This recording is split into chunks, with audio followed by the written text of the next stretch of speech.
चला गया, अंग्रेज नाम का विदेशी चला गया भारत से, ब्राह्मण नाम का विदेशी भारत का हुक्मरान हो गया, शासक।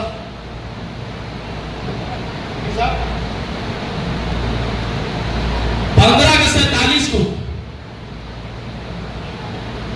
अंग्रेज गया, ब्राह्मण भारत का शासक हो गया, राजा हो गया, और गुलाम भारत में आपकी समाज व्यवस्था में भूया जाति को अछूत कहा जाता है। भूया जाति को समाज व्यवस्था में अछूत कहा जाता है। अछूत का मतलब होता है जो छूने लायक नहीं, जो लोग छूने लायक नहीं है उसको अछूत कहा जाता है।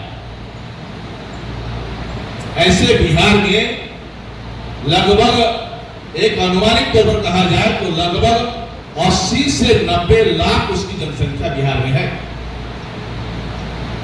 जो अछूत है।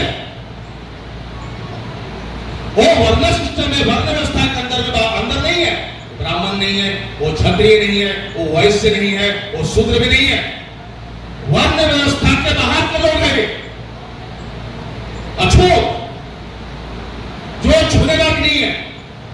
ऐसे जिनका संख्या बिहार में 80 से 90 लाख लोग। इसको संगठित करने के लिए हमने गया की धरती से, बुद्ध की धरती से एक महाअभियान, एक जागृति का, जागरण का महाअभियान हमने शुरू किया। यहां जो विषय बनाया गया है, विषय क्या लिखा गया है कि पर्वत पुरुष बाबा दशरथ मांझी जी बोल रहे हैं। क्या बोल रहे हैं? उनका वाणी है, मेरा नहीं, उनका शब्द है। क्या शब्द है? कि भूया जाति को उठाने के लिए अगर किरान भी लाया जाए तो भी भूया उठने वाला नहीं है, ऐसा मेरा नहीं मानना है, पर्वत पुरुष बाबा दशरथ मांझी जी का मानना है कि भूया को उठाने के लिए अगर किरान भी लाया जाए तो भी उठने वाला नहीं है। इस बात को मैंने अपने जीवन में संकल्प के तौर पर बिठाया। आप लोगों को जानकारी नहीं होगी, रेलवे की नौकरी को रिजाइन करके पिछले 23 साल से समाज को जागरण का ही काम कर रहा हूं। 23 साल रेलवे को नौकरी को रिजाइन किया और देशव्यापी राष्ट्रीय स्तर पर देश के 18 राज्यों में काम किया जागृति का। केवल बिहार नहीं, देश के 18 राज्य 312 जिलों में मैं खुद जाकर के आया। 312 जिलों में लगभग 25,000 गांवों में, और जो पाकिस्तान का बॉर्डर अमृतसर में वाघा बॉर्डर है, वो बॉर्डर से भी मैं आया। इधर अररिया डिस्ट्रिक्ट का, अररिया डिस्ट्रिक्ट जो नेपाल से लगा हुआ है, फारबिसगंज नेपाल से मैं आया। बंगाल का बॉर्डर नेपाल, बांग्लादेश और भूटान, वहां पर भी मैं बॉर्डर से होकर के आया। और दक्षिण भारत, साउथ इंडिया में जो तमिलनाडु श्रीलंका को लगता है बॉर्डर, वहां से भी मैं आया। 23 साल समय लगाया समाज के पीछे। अभी आपके पीछे गया जिला में 24 प्रखंड के राउंड लेकर के आ रहा हूं। हालात में तो परिवर्तन नहीं है। जो नॉर्थ का जो भूया है और जो साउथ का भूया है, जो ईस्ट का भूया है, जो वेस्ट का भूया है, सबका रहन सहन हालात एक ही जैसा है। तो ये जो पर्वत पुरुष ने कहा, उस बात को मैंने संकल्पित लिया, ये काम हम अपने जीवन में लिया कि मैं इस काम को करूंगा, जगाने का काम हम करेंगे इसको। और इस कार्यक्रम के बाद हमारा राउंड शुरू हो जाएगा, प्रखंड बाय प्रखंड। ये जो कार्यक्रम हो रहा है, ये कार्यक्रम ऐसा ही कार्यक्रम प्रखंड स्तर पर चला जाएगा और 24 प्रखंड पर एक कार्यक्रम होगा। इसके अलावा ग्राम पंचायत पर जाएगा और गया से निकल के बिहार के 38 जिले में जाएगा ये, और 32 जिले से निकल करके ये 534 ब्लॉक में जाएगा और 530 ब्लॉक से निकल करके 8,000 पंचायत में जाएगा। कम से कम 10 लाख भूया को संगठित करना है, ये हमारा टारगेट है। अभी गया में ये प्रैक्टिकल करे प्रयोग कर रहे हैं हम, ये प्रयोग चलता रहेगा अगले साल 2025 की 13 अप्रैल को 2025 को गया के गांधी मैदान में, इसी गांधी मैदान में 1 लाख भूया को 2400 प्रखंड से इकट्ठा करने का हमारा कार्यक्रम बना हुआ है। क्या मकसद इकट्ठा करने का? एक एग्जाम्पल सबको समझ में आ जाएगा, एक उदाहरण समझ में आ जाएगा आपको। केवल एक उदाहरण देकर सुनो। टेकारी में 5 घर के ब्राह्मण और 150 घर की भूया,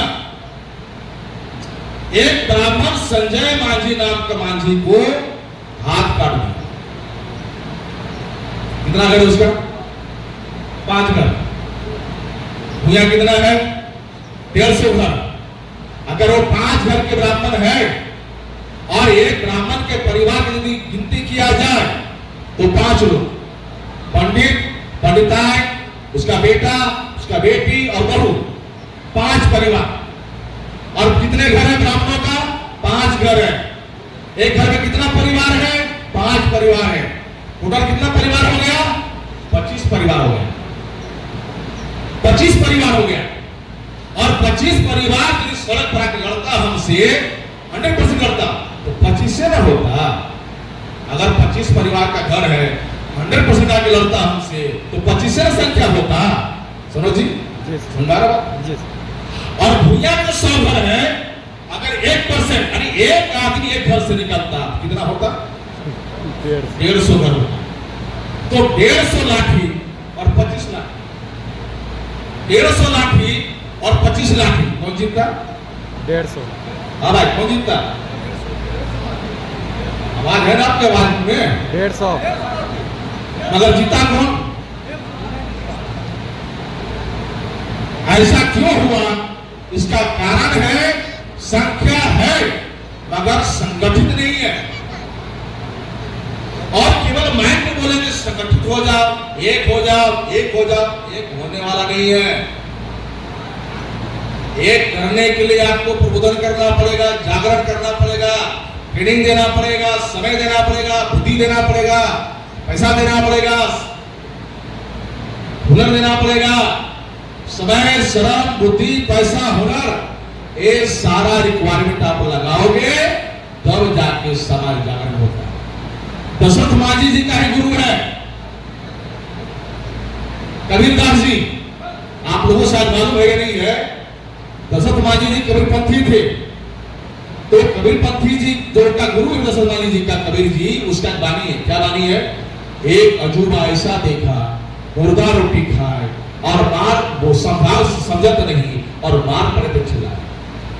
एक अजूबा ऐसा देखा, मुर्दा रोटी खाए और समझत नहीं और मार पड़े तो चिल्लाए। कबीर जी बोल रहे हैं ये जो समाज है मुर्दा रूपी समाज है, ये मुर्दा है। ये वो राम नाम सत्य वाला मुर्दा नहीं है, ये जिंदा है। ये क्यों? रोटी खा रहा है, ये रोटी खा रहे जिंदा मगर है मुर्दा, जिंदा है मगर है मुर्दा। इसको जितना समझा रहे हैं ना तो वो कर रहा ना तो हाँ कर रहा है, मगर जैसे इस पर लात पड़ता है, लात पड़ता है तो अब ये जागता, चिल्लाना शुरू करता है। हमारे गांव की कहानी, लोगों को 2 साल समझाए, समझ में नहीं आया, और जो लात लगा तो हमारे घर पर पूरे गांव के लोग इकट्ठा हुए, बचाओ बचाओ बचाओ बचाओ। तो मुद्दा है ये समाज। कबीर जी की वाणी है ये, हमारी वाणी नहीं है। इसीलिए समाज को जागरण करने के लिए समय देना होगा। कितने लोग समय देने वाले? 23 साल से समय दे रहा हूं समाज में। जागरण करना, पहाड़ तोड़ना 2 अंतर है। दुनिया का सबसे कठिन कार्य है लोगों को मोटिवेशन करना, लोगों को समझाना। दुनिया का सबसे कठिन कार्य है। उस कार्य को मैंने चुनौती लिया करने के लिए और कर रहा हूं। और जब तक करेंगे नहीं तब तक तो छोड़े नहीं बने हमारे पास में और कोई काम तो है नहीं इसके अलावा। नौकरी छोड़ दिया, खेती करना नहीं है, बिजनेस करना नहीं है, रोजगार करना नहीं है, राजनीति करना नहीं है, तो करना क्या मुझे? जीवन एक ही काम दिया हमने, एक ही काम, समाज को जोड़ने और जोड़ करके शक्ति निर्माण करने का काम, ज्यादा नहीं। अगर एक प्रखंड में 1000 कार्यकर्ता पैदा करो, आपकी बात सुनी जाएगी। अभी आपकी बात सुनी नहीं जाएगी। आपके ऊपर अत्याचार हुआ और आप थाने में गए रिपोर्ट करने के लिए, आपका रिपोर्ट FIR आपका रिपोर्ट दर्ज नहीं थाने में होता है, न्याय तो दूर की बात।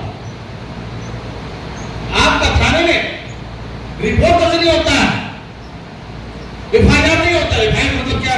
Fast information report. आपका जो एंट्री नहीं हो रहा है केस का, न्याय तो बहुत दूर की बात है। राजस्थान में 500 आदिवासी लोगों ने थाने पर गया, FIR नहीं किया। FIR करने के लिए आजाद भारत में सुप्रीम कोर्ट को ऑर्डर देना पड़ा। FIR करने के लिए सुप्रीम कोर्ट को ऑर्डर देना पड़ा। आप अंदाजा लगाओ हालत कितना गंभीर है। केवल फगुनिया के डांस पर नचने से, गाने से, झूमने से हालात में कोई परिवर्तन होने वाला नहीं है।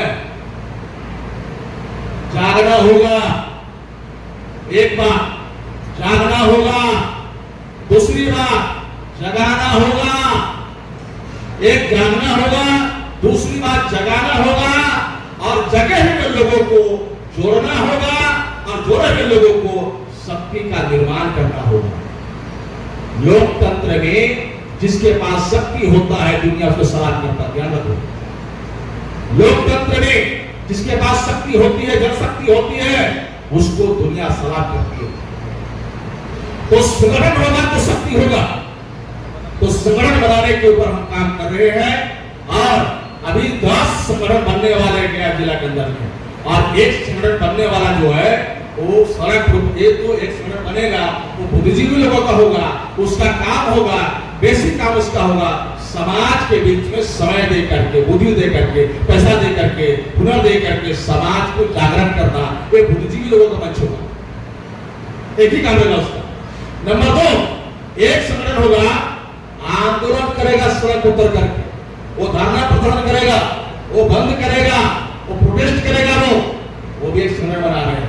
और एक संगठन वो होगा जो हर प्रखंड में कम से कम 100 PVF होगा, भूमिया वॉलंटियर फोर्स। एक प्रखंड में मिनिमम 100 लोग होगा, 24 प्रखंड है, 2400 लोग होगा। शुरुआत में उसका मेजर काम क्या है? उसका मेजर काम है वो हमारा अर्धसैनिक बल होगा। वो जो BVF होगा वो हमारा अर्धसैनिक बल होगा। वो उसका काम क्या है? तो इधर समझाने वाला जो मंच है बुद्धिजीवी लोगों का, उसका काम है समझाना, बुद्धि समझाना। अगर आपको समझ में नहीं आ रहा है तो दूसरा मंच है BVF भूमिया वॉलंटियर फोर्स वाला, वो समझाने वाला नहीं, वो पीटने वाला है, तो पिटाई करने वाला होगा। 2 प्रकार का मंच है हमारे पास, एक समझाने वाला होगा और एक बगैर समझाने वाला होगा। ये हम लोग तैयारी कर रहे हैं। तो इसीलिए हमने यहाँ जो बुलाया, मंच बनाया, ये मंच जागरण के लिए बनाया, जगाने के लिए बनाया। यहाँ केवल आकर भाषण देना पर्पज नहीं है, मकसद नहीं होना चाहिए। मकसद के लिए भाषण होना चाहिए।